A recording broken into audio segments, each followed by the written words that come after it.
Welcome to the TRU Crusade Stories with your coach, Coach Monique Beck, coming to you live and direct from my studio. And listen, today we're going to get into our very first episode of TRU Crusade Stories.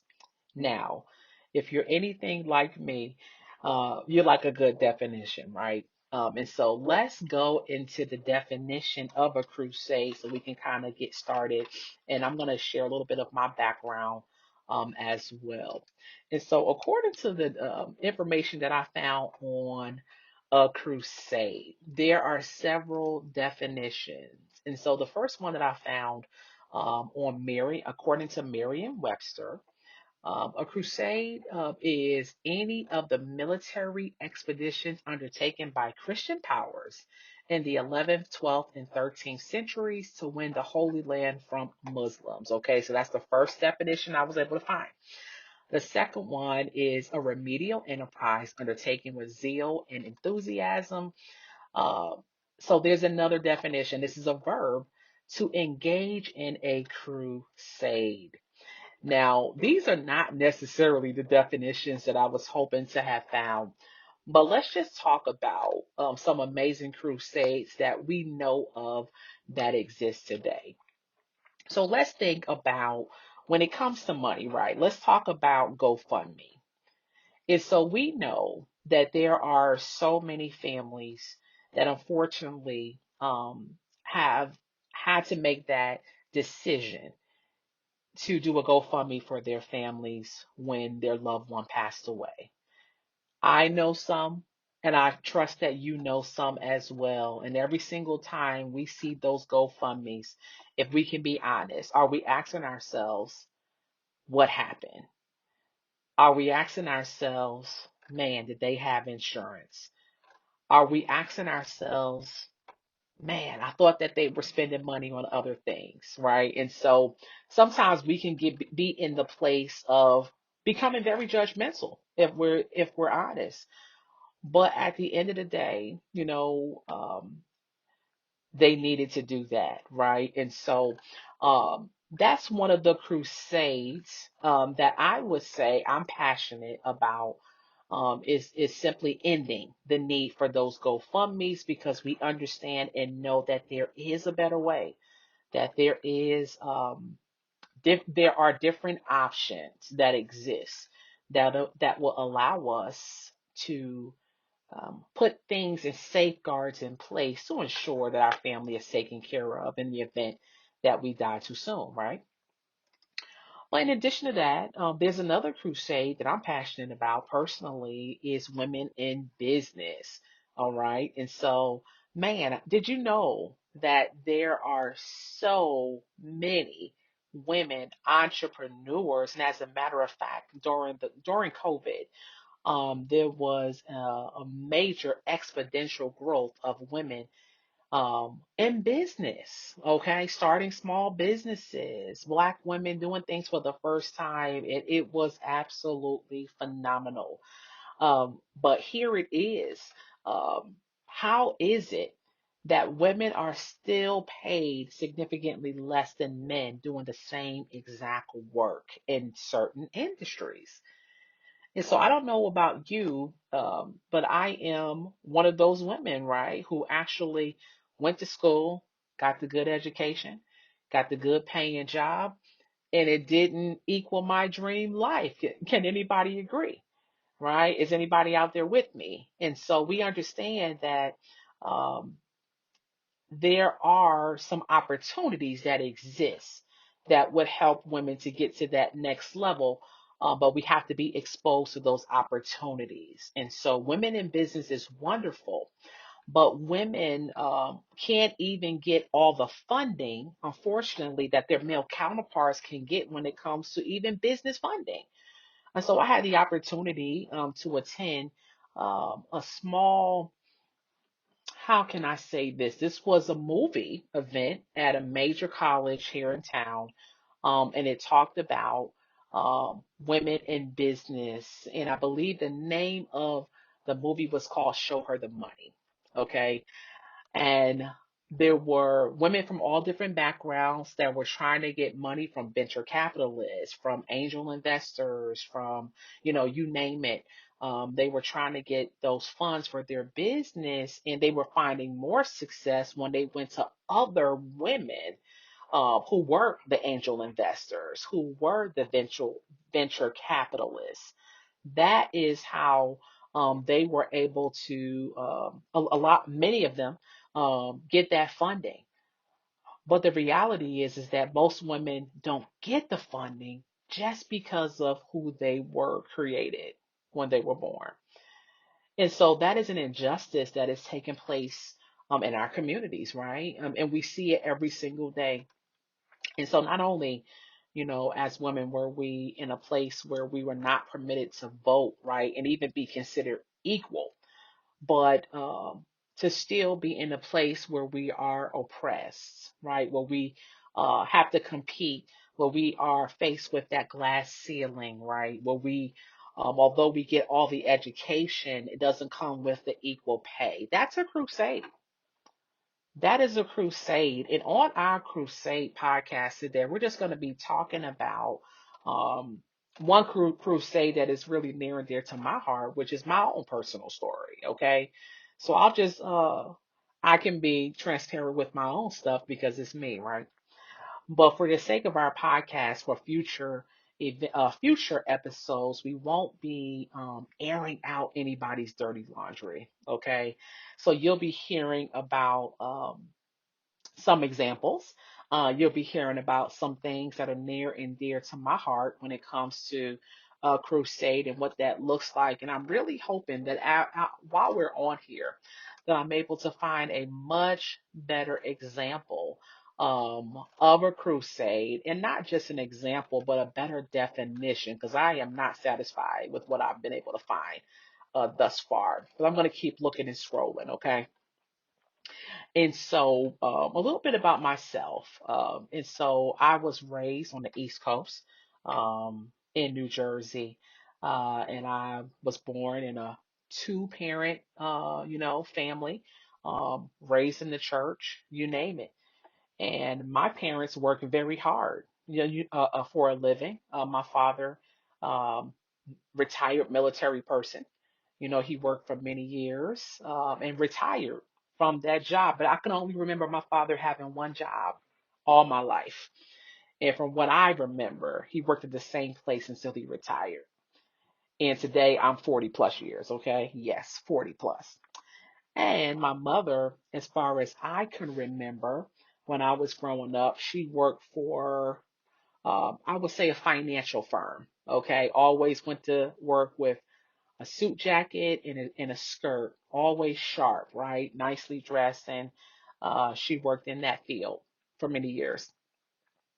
So as a black woman, in her field, she personally got the education. I remember, her going to school, and getting her education part time while, we were at babysitters, or at a family member's house or at home, while she went to school at night. But she did get her degree. I do remember that. And my father also continued his education as well, and that was a beautiful thing to see. And I think that's where I really got inspired to continue my education as well, was the push from my parents' example.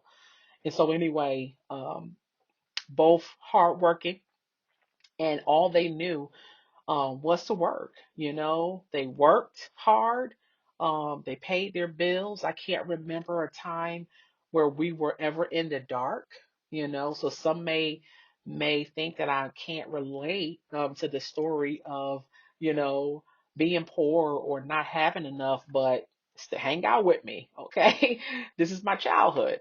And so, yes, during that time, just growing up in the church, I can't remember um, specifically any time that, when it comes to money, right? Because I'm the money coach, but I can't remember a time where we actually sat down and discussed finances. So this is no shade to my parents at all.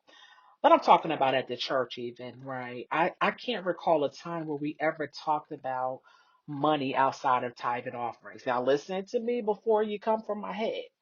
I'm a woman of God as well, right? And so I do believe in paying my tithes and my offerings. I do believe in putting my tithe into the storehouse so that there may be meat in his house. I believe in all of those things, but I'm simply stating that, back in the day when I grew up, that wasn't a conversation in the church that I attended.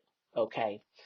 And so it wasn't anything that was front of mind. And I believe that many of you will also have the same experience where you were not necessarily taught about money, right? You weren't taught about mutual funds. You weren't taught about IRAs. You weren't taught about stocks and bonds and 401ks. And you weren't taught about real estate and owning land and being an entrepreneur and having your own business. We were not necessarily taught those things even around the kitchen table. But what we were taught and what most of us were groomed to do was to do what? Go to school, get a good education so we can get a good paying job and one day, live our dream life. But when we look around at the number of people that are going to college, getting that education and getting and seeking to get a good paying job, what do you think those numbers are? Okay, so I'm going to do a little search here live while I'm on my podcast today.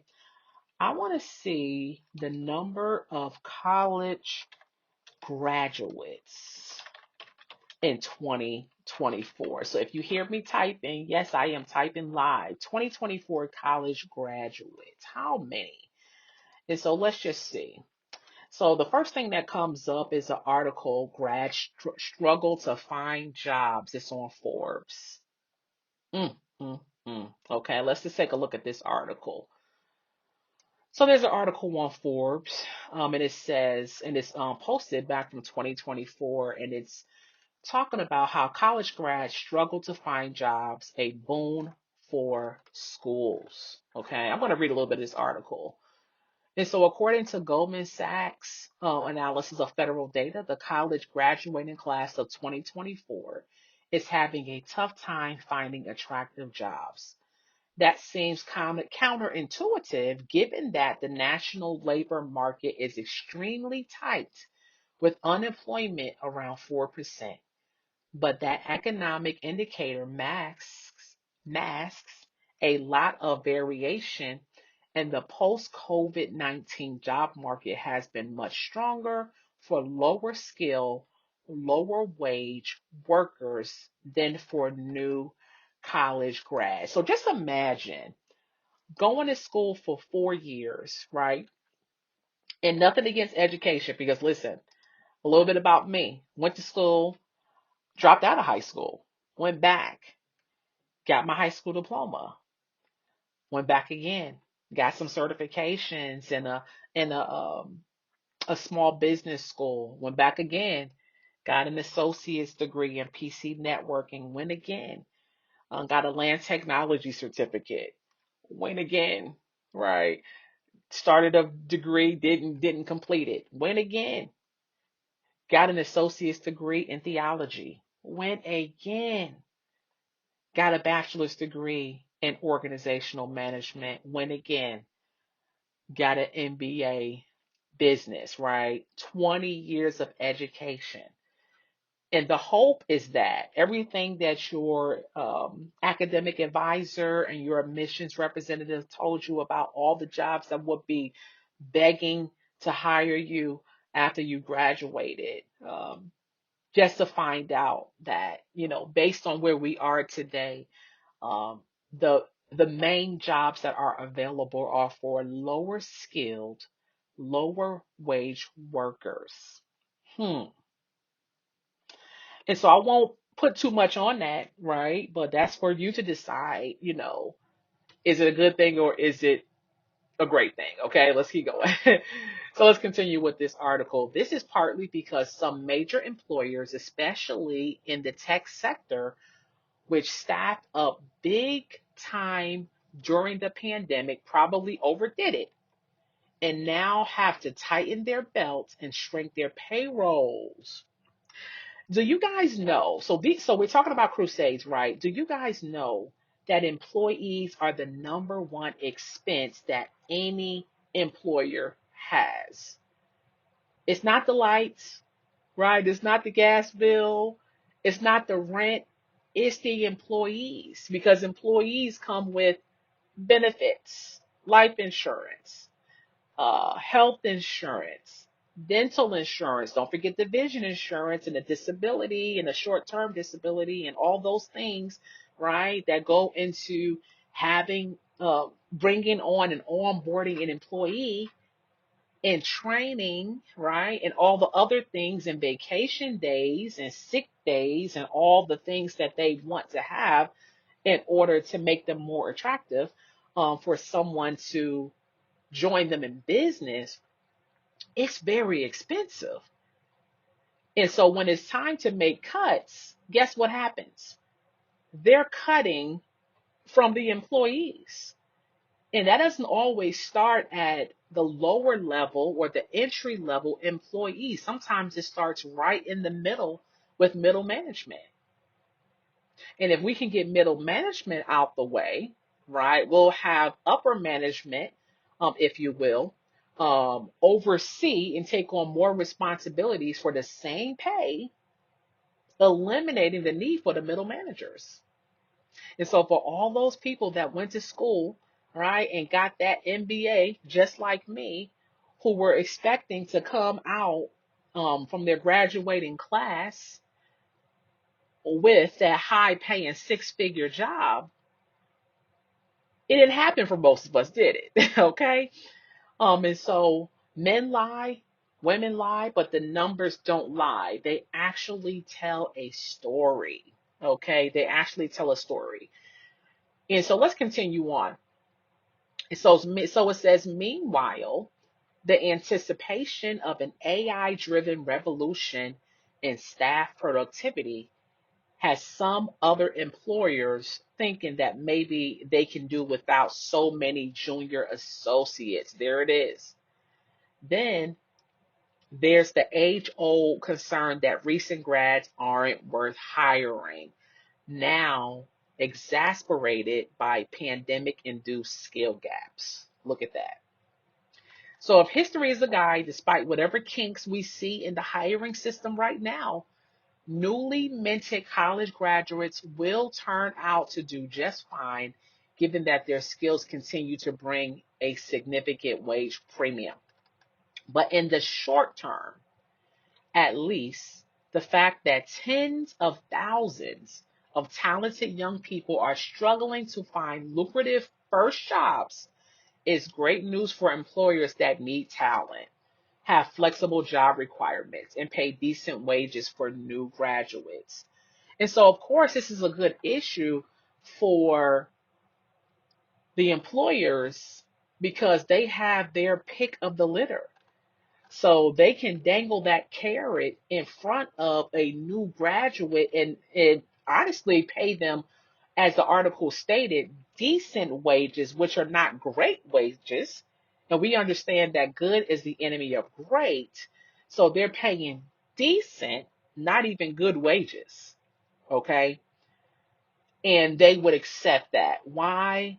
Because they don't have the experience. And so they want to work their way up in the company. This is what happens over and over and over again. And there are no guarantees that as I work my way up the company, or if I think I'm there for 3 to 4 years, I feel like I'm due a promotion at this point. But what if there are no promotions available? Now I will have to make a decision and look at my tenure here. Okay, I've been here for 4 years and I haven't been promoted, but I am an excellent employee. So that's the crossroad. Okay, and so let me read this last paragraph in this article. And so it says here, this is a once in a generation opportunity for our education system to hire people who otherwise may not give teaching a serious look. So this is about to make a transition. the upsides are significant.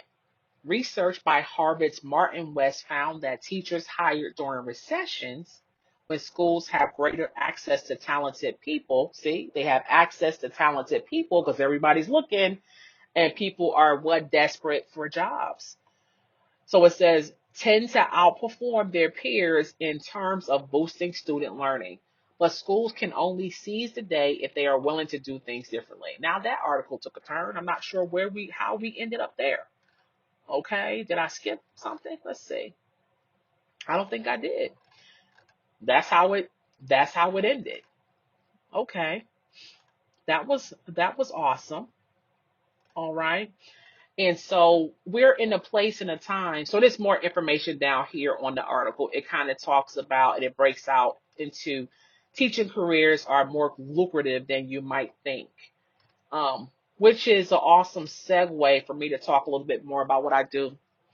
And so again, as I mentioned, high school dropout, went back to school, 20-year education, graduated at the top of my class.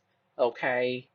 All A's in the B, excelled, excelled, excelled, totally expecting that when I got out and when I graduated, that, my life and my family's life would be changed forever. However, 6 months after graduation, we know what happens, right? What happens 6 months after graduation? The student loans start knocking, don't they? It's time to pay. And I don't know about anybody else. So if you have ever experienced this or you know someone who has, after being in college for 20 plus years, you probably raked up some pretty significant student loans if you did not pay your way through college, which I did not pay my way through college. And so if you're anything like me, working at jobs that most definitely were not did not require a high level of skill, being in the corporate world, but not being recognized for the education that you possess. And now getting to the place where 20 years have passed and you're looking up thinking, well, man, where do I go from here? So when I graduated with my MBA in 2000 and I would say 2014, if I'm not mistaken, I have to look at my degree. But I believe it was around 2014 when I graduated.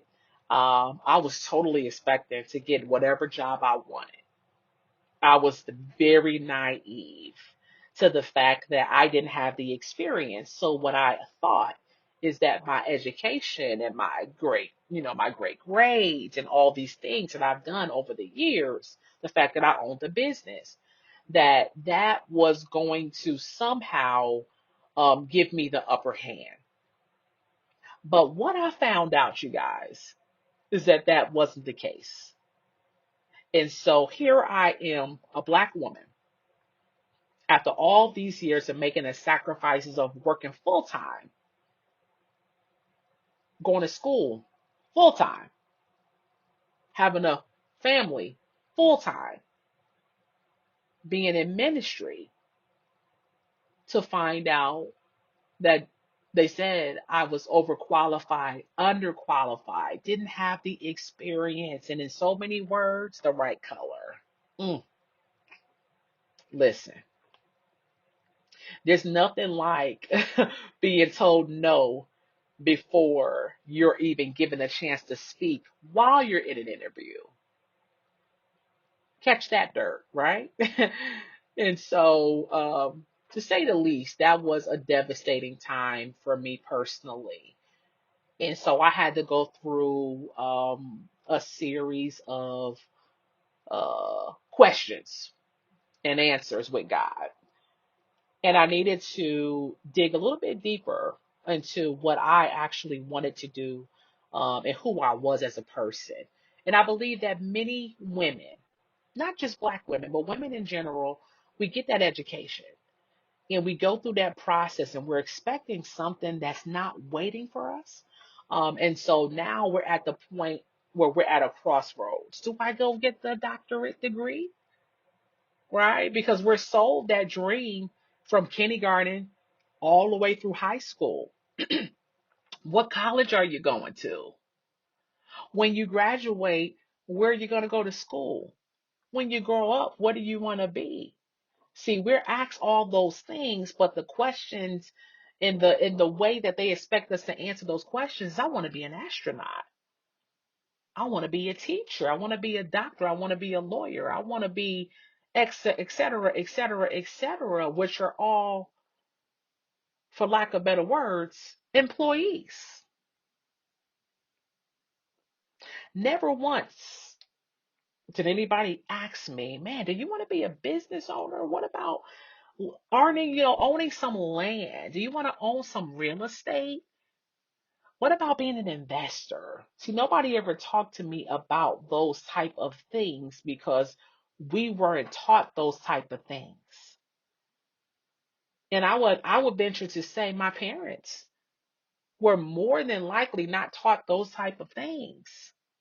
They're from the old school, right? And so when we look around at the state of our economy and the state of families, would you agree that more people need to know how money works? Because if you don't know how it works, then you may be taken advantage of.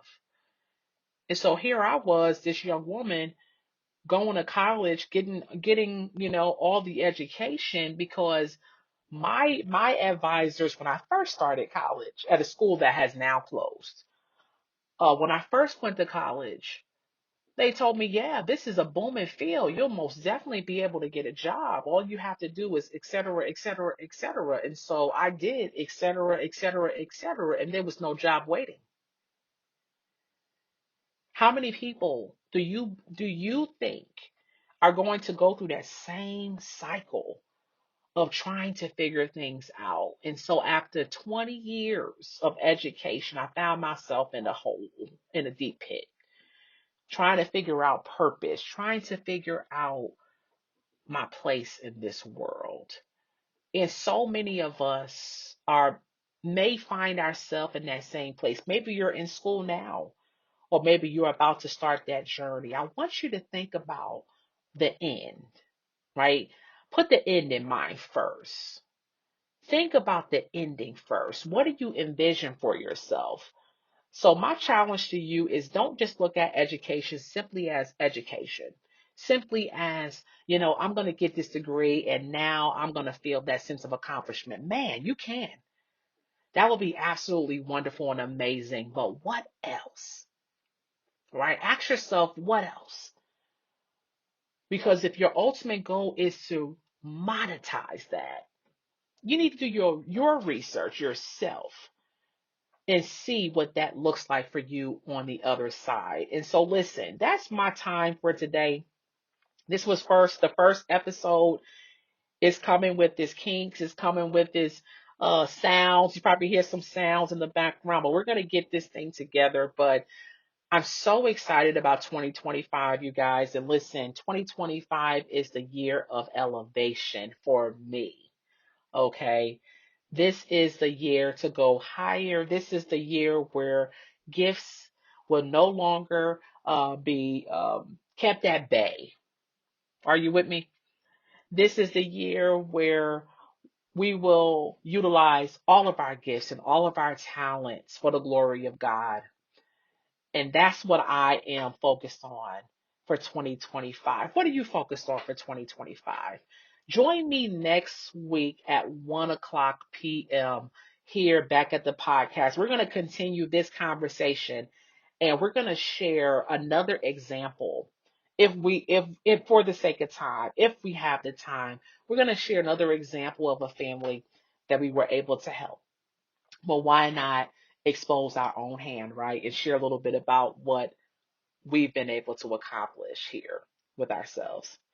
All right, you all. So have an amazing day. I pray that your Friday is absolutely wonderful where you are. I pray that the sun is shining and you have a smile on your face and you are laser focused on your future and expecting nothing but great things for 2025.